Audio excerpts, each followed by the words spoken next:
বিপিএলের ১২তম আসরে ফিক্সিং ইস্যুতে জড়িত থাকার প্রমাণ পাওয়ায় এক ক্রিকেটার সহ ৫ জনকে সাময়িক নিষিদ্ধ করেছে বিসিবি। এছাড়া বিপিএলের গত ২ আসরে নজিরবিহীন দুর্নীতি ও অনিয়মের তথ্য ফাঁস করে দিলেন বর্তমান সভাপতি তামিম ইকবাল। শুধু গত আসরেই ১৬ কোটি টাকা লোকসান করেছে বিসিবি। বোর্ডের সঙ্গে চুক্তি ছাড়াই বিপিএল খেলেছে সিলেট ও নোয়াখালী ফ্র্যাঞ্চাইজি। শুধু তাই নয়, ব্যাংক গ্যারান্টি পুরোপুরি না নিয়ে গণমাধ্যমে মিথ্যা তথ্য দিয়েছে সাবেক ২ সভাপতি আমিনুল ইসলাম ও ফারুক আহমেদ। বিস্তারিত মাহফুজুল ইসলামের রিপোর্টে। বিপিএল নিয়ে লঙ্কাকাণ্ড বিসিবিতে, হাটের হাড়ি ভাঙলেন সভাপতি তামিম। এই লাস্ট বিপিএলে বা বিসিবির মনে হয় 14 থেকে 16 কোটি টাকার মধ্যে লস হয়েছে, এরকমই কিছু রাইট। ব্যাংক গ্যারান্টিতে অনিয়ম, কোনো রকমের চুক্তি ছাড়াই দুটি ফ্র্যাঞ্চাইজিকে অবৈধভাবে খেলানোর অভিযোগ প্রমাণিত।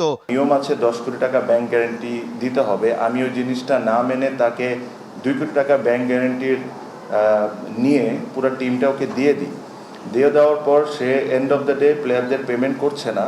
আমি যদি এই লিবার্টিটা পাই, আমি তো জানি যে এটা আমি করব আর বিসিবি পে করবে। কেন আপনারা এই টিমগুলোকে দিচ্ছেন যাদেরকে নিয়ে অবজেকশন আছে?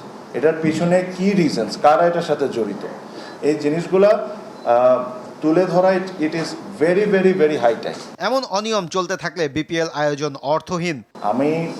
আমি জানি না, আমি সামনে যদি ইনশাল্লাহ আমরা যদি দায়িত্ব আসি, আমার যেটা ইচ্ছা আমি একদম পরিষ্কার বলতে, যদি আমরা প্রপার ফ্র্যাঞ্চাইজ না পাই, আমার কাছে মনে হয় না যে বিপিএলটা করা উচিত আমাদের।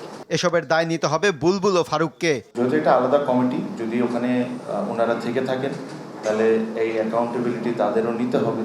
যদি তাদের ওই সিজনসগুলোয় ভুল হয়ে থাকে, অবশ্যই নিতে হবে।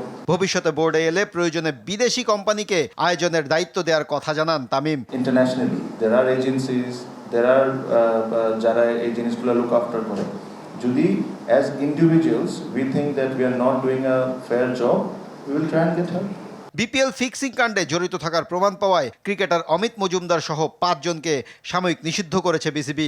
বাকি 4 জন হলেন টিম ম্যানেজার লাবলুর রহমান, ফ্র্যাঞ্চাইজির সহমালিক তহিদুল হক তহিদ, টিম ম্যানেজার রেজওয়ান কবির সিদ্দিকী। এছাড়া বিপিএলের নবম, দশম ও 11তম আসরে দুর্নীতির সাথে জড়িত থাকার অভিযোগে সাবিনুর রহমানের বিরুদ্ধে বহিষ্কারাদেশ জারি করেছে বাংলাদেশ ক্রিকেট বোর্ড। মাহফুজুল ইসলাম, RTV, ঢাকা।